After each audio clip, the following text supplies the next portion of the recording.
साथियों सलाम नमस्ते सत श्री अकाल और जय भीम जोहार।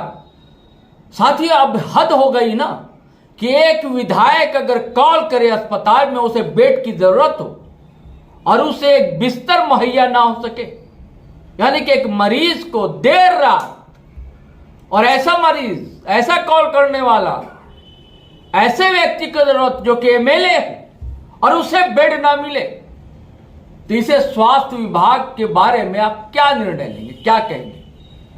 अब स्वास्थ्य मंत्री साहब से बात कीजिएगा, इरफान अंसारी साहब से, तो वो कहेंगे बिल्कुल व्यवस्था सुधारने में लगे हैं, उनके नेक नियति पर शक नहीं है। लेकिन कब तक सुधरेगी व्यवस्था? अगर आप एक पत्रकार से बात की हमने तो कहते हैं कि 5 साल लग जाएगा व्यवस्था सुधरने में। अरे तो क्या अर्थ है भैया, अभी व्यवस्था में सुधार नहीं आया। मैं बात कर रहा हूं डुमरी एमएलए, जेल कैंप सुप्रीमो जयराम महतो की। उनके पैर में काफी दर्द है, चोट आई हुई है, 1.5-2 पखवाड़े हो गए उन्हें चोट लग गई थी। जुझारू व्यक्ति हैं, नौजवान है, ऊर्जावान है, हर के दुख दर्द हरने को उनका मन तड़पता रहता है, दौड़ पड़ते हैं हर जगह। डॉक्टर ने कहा कि आप आराम कीजिए 1 सप्ताह कम से कम, लेकिन कहां मानने वाले जयराम, दौड़ते रहते हैं। अब उनके पास एक कॉल आ गई थी, उन्हें जरूरत पड़ गई एक बेड की देर रात, और जब अस्पताल में फोन किया तो किसी ने फोन भी नहीं उठाया। शायद मैं चाहता हूं कि आप खुद सुनिए उनकी जुबानी जयराम ने कहा क्या, उसके बाद फिर हम साथियों बात करते हैं।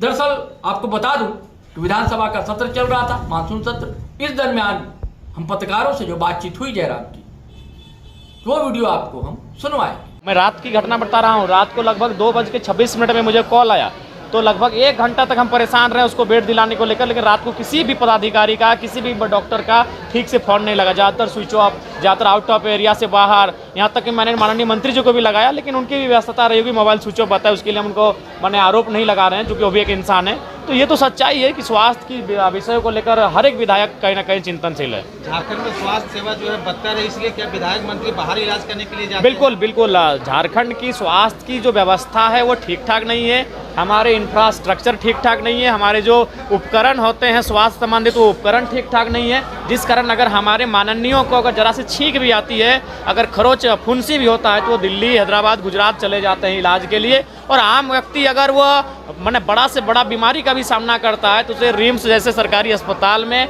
इलाज के लिए भर्ती होना पड़ता है, और कभी कभी तो दम तोड़ देते हैं, ये भी सच्चाई है।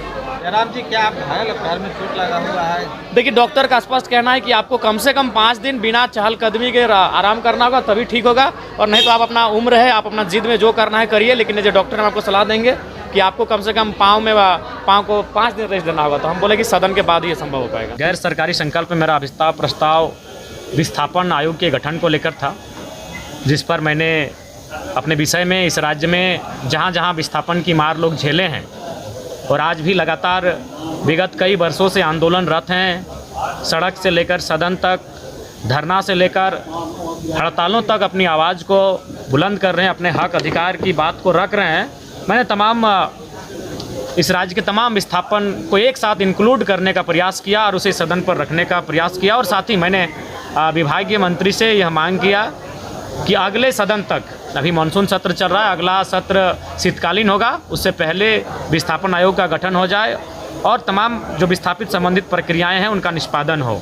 तो उसके जवाब में जो पहले भी था, इससे पहले भी बजट सत्र में एक माननीय सदस्य का सवाल था विस्थापन को लेकर, तो माननीय मंत्री दीपक बिरुवा जी का उत्तर था 90 दिनों के अंदर आयोग का गठन कर लिया जाएगा, लेकिन अभी तक 90 दिन से ज़्यादा हो चुके हैं, आयोग का गठन नहीं किया जा चुका है। तो मैंने वही कहा कि आखिर जो इस राज्य के ज्वलंत मुद्दे हैं, जिस मुद्दे पर लोग लाठियाँ नहीं अब तो गोलियाँ खा रहे हैं, सेल में भाई प्रेम महतो के ठीक कपार पे गोली मार दी गई, न्याय अब तक नहीं मिला, तो अब झारखंड के लोग विस्थापन के मामले में केवल लाठियाँ और जेलों में बंद नहीं हो रहे, वो उनको सीधे कपार पे, पीठ पे और पेट में नहीं, कपार पे गोलियाँ खानी पड़ रही है। उसके बाद भी अगर विस्थापित समस्याओं का निराकरण नहीं हो पाएगा तो कहीं ना कहीं आज सवाल खड़े होते हैं राज्य सरकार की कथनी में और करनी में, और मैंने वही सवाल खड़ा करके आया। हालांकि इस बार माननीय मंत्री महोदय ने आश्वासन दिया है कि अगला सत्र में आने से पहले विस्थापितों की समस्याओं के निराकरण के लिए आयोग का गठन हो जाएगा और तमाम जो मुद्दे विस्थापितों से रिलेटेड हैं उनका समाधान हो जाएगा।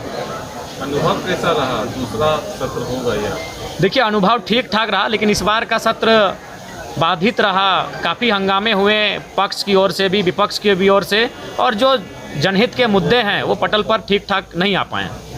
सरकार सत्ता पक्ष और विपक्ष दोनों के रवैये कैसे? देखिए, इस सत्र में दोनों काफ़ी आक्रामक थे और वो दोनों ही चाहते थे कि माने सत्र सदन ना चले। पहली बार हुआ है कि मतलब आपका प्रश्नकाल चला ही नहीं।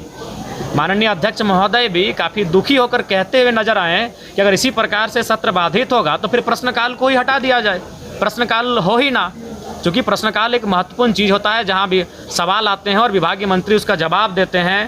तारांकित प्रश्न के माध्यम से, अल्प सूचित प्रश्न के माध्यम से वो जवाब देना पड़ता है। लेकिन इस बार का जो सत्र चला, जो 5 दिनों का सत्र था, जिसमें 4 दिन प्रश्न सामने आए, लेकिन एक दिन भी अगर पहले छोड़ दिया है तो बाद में 3 दिन सवाल आए सदन के पटल पर, लेकिन एक दिन भी सदन चल नहीं पाया। इसका खेद राज्य को भी रहेगा, एक विधायक होने के नाते मुझे भी रहेगा, और माननीय अध्यक्ष महोदय उनकी चेहरे से व्यवस्थित झलक रही थी कि वो भी कहीं न कहीं काफ़ी हताश दिखे सदन के ना चलने से। अच्छा, युवाओं के हित में और परीक्षाओं को लेकर के आपने सदन के पटल पर कोई बात बताई? जी हाँ, इस बार हमारे शून्यकाल में था कि जेपीएससी, जेएसएससी की जो परीक्षाएं हैं, जेटेट की जो परीक्षाएं हैं, वो प्रति वर्ष ली जाएं, हर एक वर्ष ली जाएं और नियमित समय में ली जाए, कैलेंडर जारी करके ली जाए। और फिलहाल जो जेटेट की परीक्षा जो विगत 9 वर्षों से नहीं ली गई है, उसे त्वरित लिया जाए, अविलंब लिया जाए।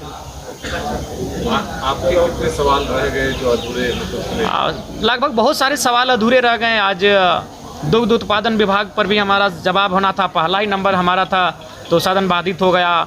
स्वास्थ्य पर हमारा सवाल था, दूसरे नंबर पर था, वो भी बाधित हो गया। हमारा ध्यान आकर्षण प्रवासी मजदूरों पर था, वो भी हमारा बाधित हो गया। तो लगभग मेरे भी 5 सवाल ऐसे थे जिनको सदन पर मैं लाने वाला था, लेकिन ठीक ठाक नहीं चलने के कारण वो सवाल मेरे सदन तक नहीं आ पाए। अच्छा जयराम जी, आपके पास भी कोई ज़मीन है क्या? क्योंकि सभी विधायकों का कहना है कि उनके क्षेत्र में ज़मीन है, रिम्स को वहाँ पर बनाया। जी, हमारे पास तो बहुत सुंदर और शानदार ज़मीन है।